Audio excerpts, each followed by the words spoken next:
तहलील में रिपोर्ट शामिल कंदा हलूं। इब्राहिम हैदरी में क़ाइम ख़ानगी फैक्ट्री TTM जे इंतज़ामिया लेबर कानून खे लताड़ींदे 72 औरतुनि खे बिना के अॻुवाट नोटिस जे नौकरी तां जबरी तौर बरतरफ़ करे छॾियो, जंहिं ख़िलाफ़ औरतुनि सख़्त एहतजाज कंदे फैक्ट्री साम्हूं मुज़ाहिरो करे धारणो हयो। एहतजाज सबबि इलाक़े में छिताण पैदा थी वई।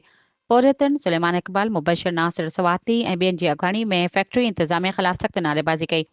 हुन मौक़े ते अॻवणनि सहाफ़ियुनि सां ॻाल्हाईंदे चयो त रमज़ान खां अॻु खे इन बेरोज़गार करणु ज़ुल्म, नाइंसाफ़ी ऐं इंसानी हक़नि जी खुलियल भञकड़ी आहे। हुन चयो त इंतज़ामिया जो हीउ क़दम लेबर कानून, आइन ऐं मज़दूरनि जी बुनियादी हक़नि जी अपतड़ आहे। मुज़ाहिरे में शरीक औरतुनि जो चवणु हो त मौजूदा महांगाई जे दौर में मुतबादिल रोज़गार मिलणु इंतिहाई ॾुखियो थी पियो आहे, जंहिं सबबि संदन घर भाती सख़्त माली बहिरान ऐं ज़हनी एज़ियत खे मुंहुं ॾेई रहिया आहिनि। हुननि चयो त फैक्ट्री इंतज़ामिया बिना कंहिं सबबु ॿुधाइण या कानूनी कार्रवाई जे बरतरफ़ करे सरासर नाइंसाफ़ी कई आहे। औरतुनि वज़ीर आला सिंध लेबर खाते ऐं आला हुकूमती इख़्तियारनि खां पुरज़ोर मुतालबो कयो त लेबर कानून जे खुलियल भञकड़ी जो फौरी नोटिस वरितो वञे। बरतरफ़ कयल औरतुनि खे तुर्त नौकरियुनि ते बहाल कयो वञे।